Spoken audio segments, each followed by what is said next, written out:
It is 10:42 on a Thursday morning, and there is a meeting on your calendar that was not there an hour ago. 15 minutes. No agenda. Titled simply Quick Sync. Your manager's name and one other name you recognize but should not, because she works in human resources. And human resources does not join a quick sync. You are 38 years old. You have worked at this company for 11 years, and you already know, the way an animal knows weather, exactly what this meeting is. You are going to remember this moment for the rest of your life.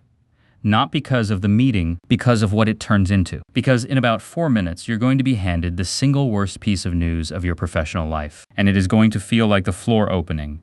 And you're going to sit in your car in the parking garage afterward, with your hands at 10 and 2 on a steering wheel of a car that is not moving. And in about 18 months, you are going to look back at 10:42 on this exact Thursday as the luckiest moment of your entire adult life. You will not believe that today. Today, it is a catastrophe.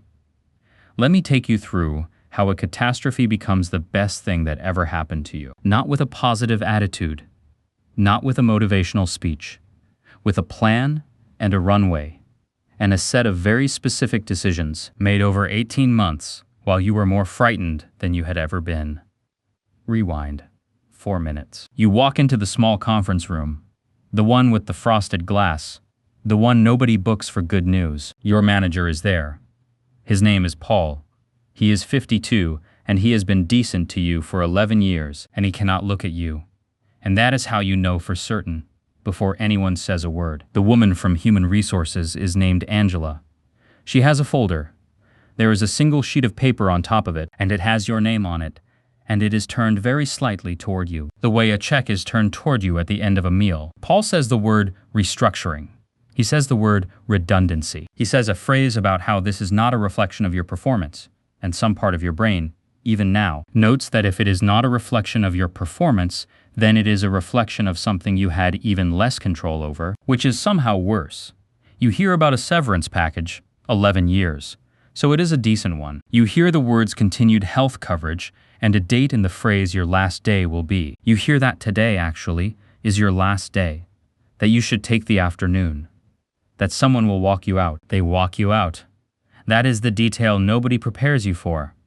After 11 years, someone you like, a security contractor named Dev, who you have said good morning to 4,000 times, walks beside you to the lobby, while you carry a cardboard box with a plant in it, and a mug, and a framed photo, and he is apologizing, quietly, the whole way. And it is not his fault. And you tell him that, and you both feel terrible. And then you're standing in a parking garage at 11:20 on a Thursday, 38 years old, holding a box and the entire structure of your life. The thing that told you where to be and when and why is simply gone. You sit in the car, you do not turn it on, you sit there for 40 minutes, you are not crying. That will come later, at strange times, in the shower, in a grocery store parking lot, once during a car commercial. Right now, you're doing something worse. You're doing math, mortgage, 2 kids, a car payment, the daycare that costs more than the mortgage, a spouse who works but does not earn enough to carry all of it alone, and a savings account that you are trying to remember the exact balance of. And you cannot, and that not knowing is its own specific horror. Here is where the story could go one of 2 ways, and the entire difference between the catastrophe version and the best thing that ever happened version comes down to what you do in the next 30 days. So let me tell you what you do.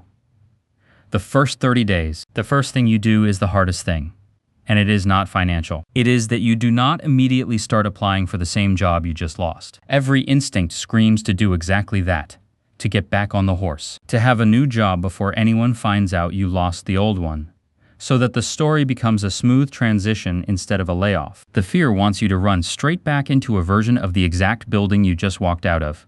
You do not run. Not because you're brave, because you did the math, and the math bought you time, and time is the only thing that turns this from a panic into a decision. So the second thing you do that first week is you find out exactly how much runway you have, down to the dollar. You do the thing you were too scared to do in the car. The severance is roughly 6 months of your old take-home pay. Your spouse covers a little under half of the monthly nut on their own. You have, in savings, about 3 months of full expenses, and you have not yet touched the fact that a huge chunk of your monthly spending is not actually mandatory. You sit down and you separate your spending into 2 columns. The bills that keep the family alive and housed and fed and insured, and everything else.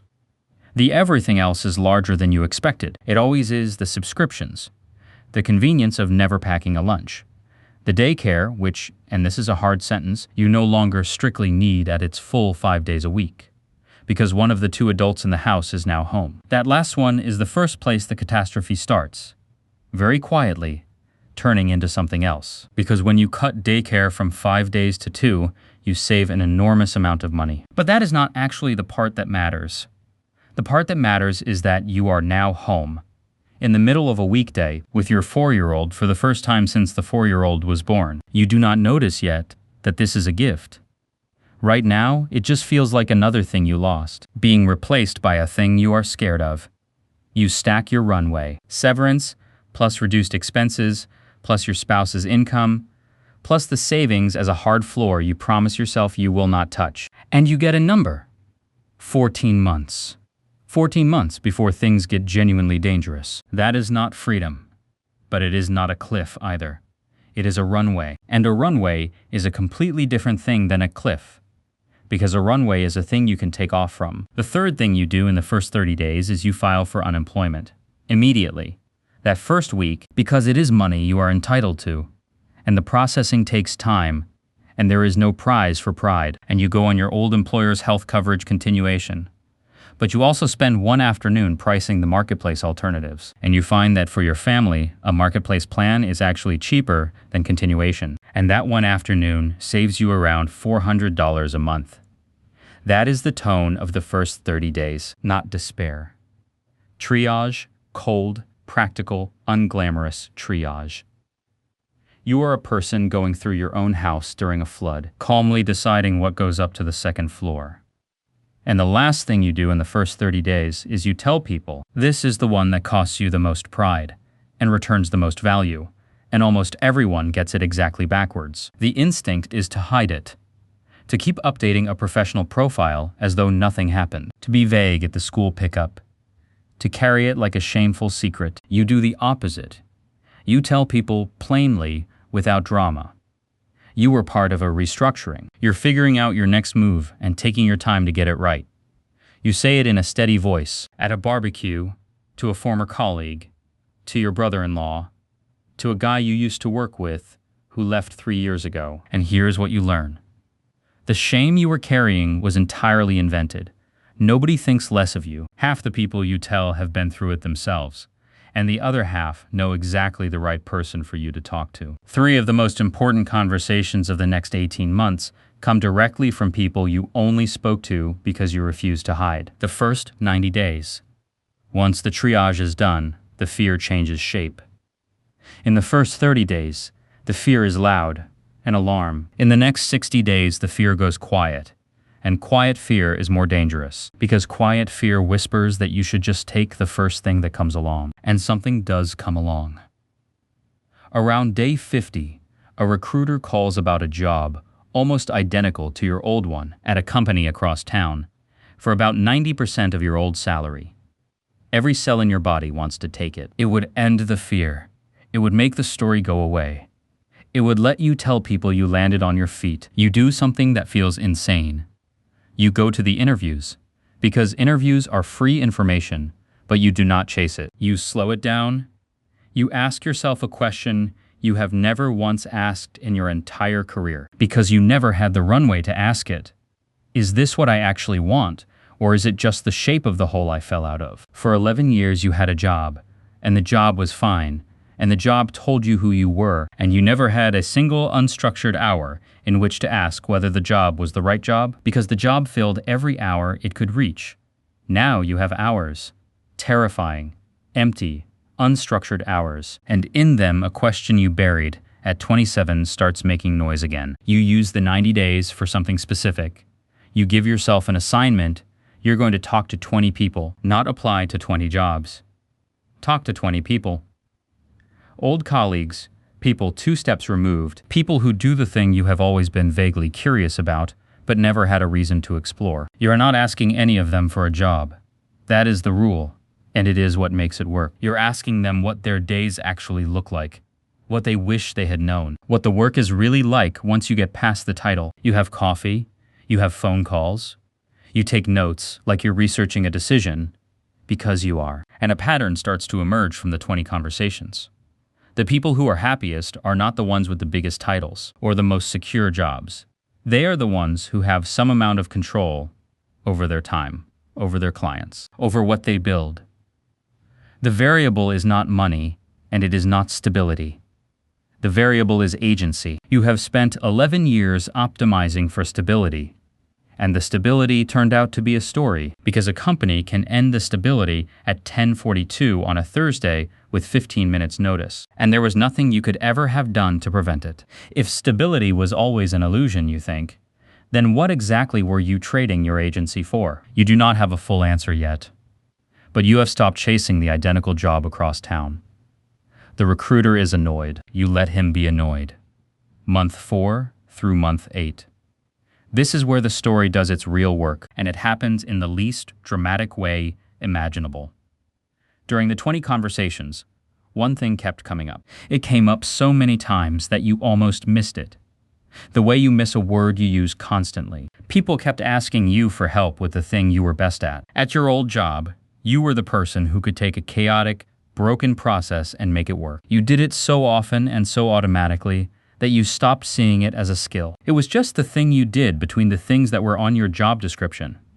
But over 11 years, quietly, you had become genuinely, unusually good at walking into a mess and building the system that fixed it. And in the 20 conversations, 3 different people, unprompted, asked whether you could do that for them, for their small company, for a fee. The first time, you almost said no, because it was not a real job, and a real job was the thing you were supposed to be looking for. You said yes instead. You said yes because you had the runway, and because it was a few weeks of work, and because being paid to do anything felt better than the quiet fear. They paid you, not a lot, but they paid you, and more importantly, when you finished, they told 2 other people you did not decide to start a business. Let me be clear about that, because that is the version people tell afterward. The clean version, the one where they knew all along. That is not what happened.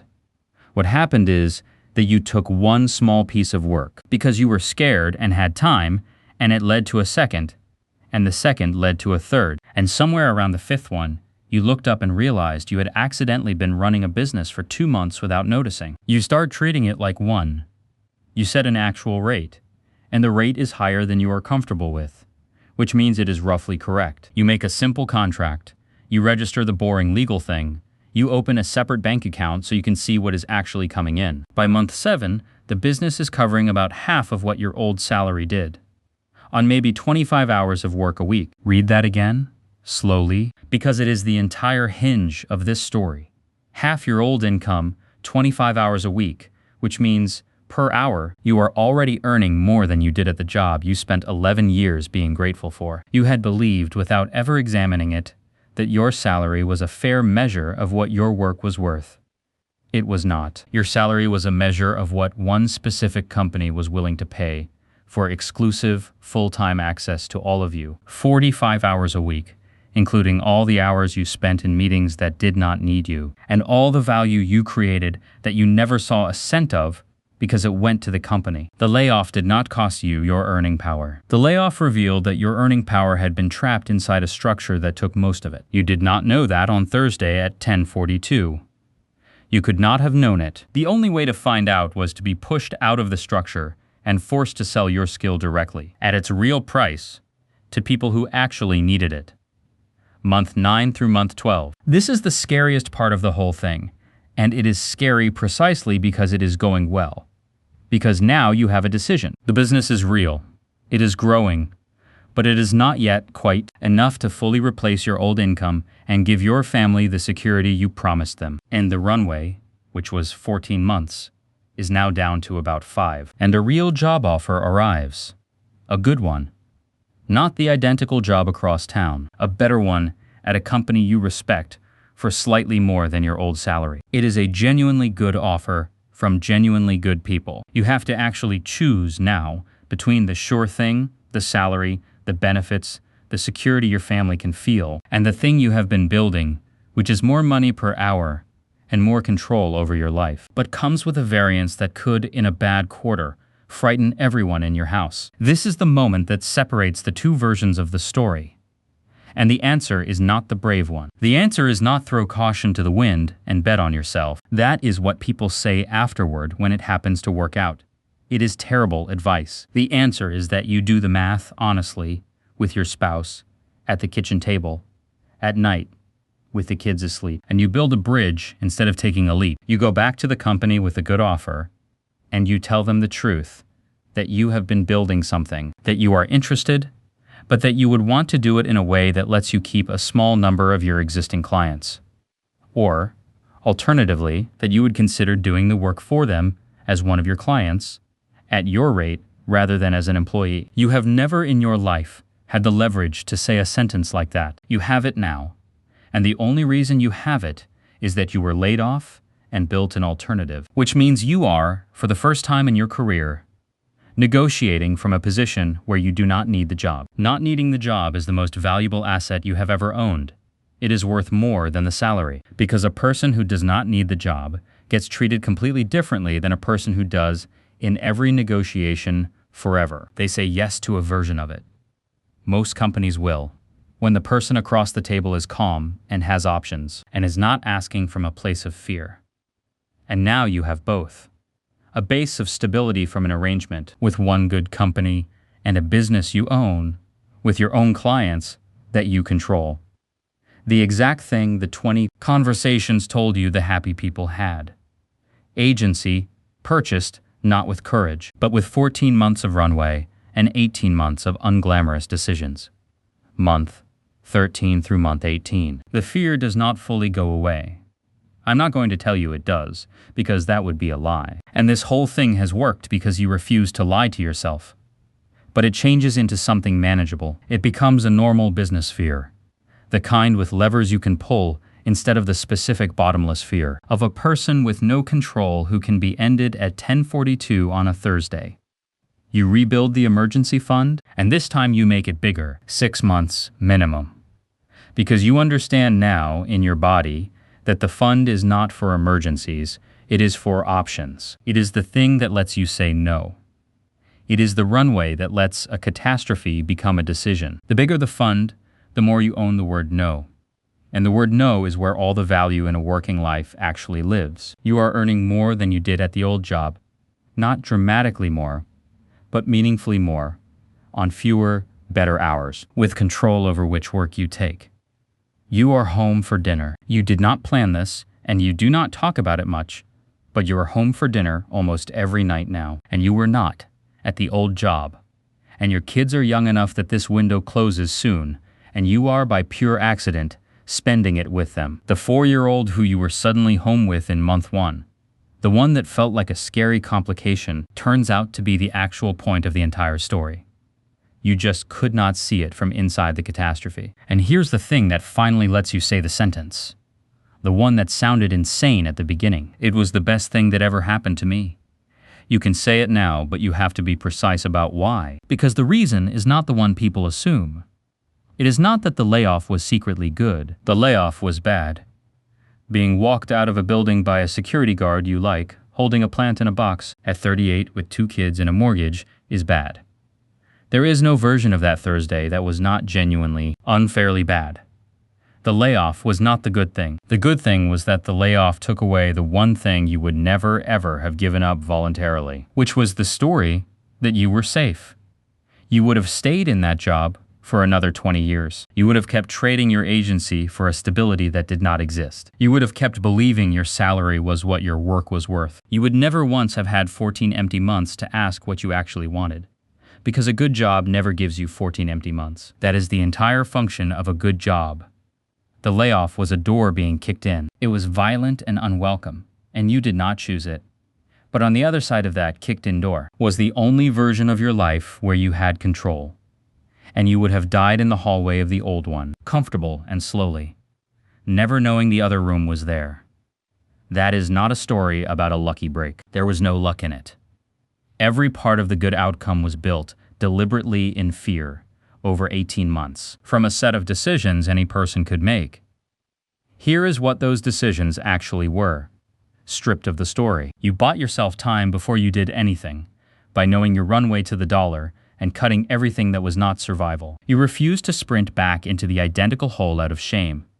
And you told people the truth instead of hiding, and the truth is what brought the opportunities.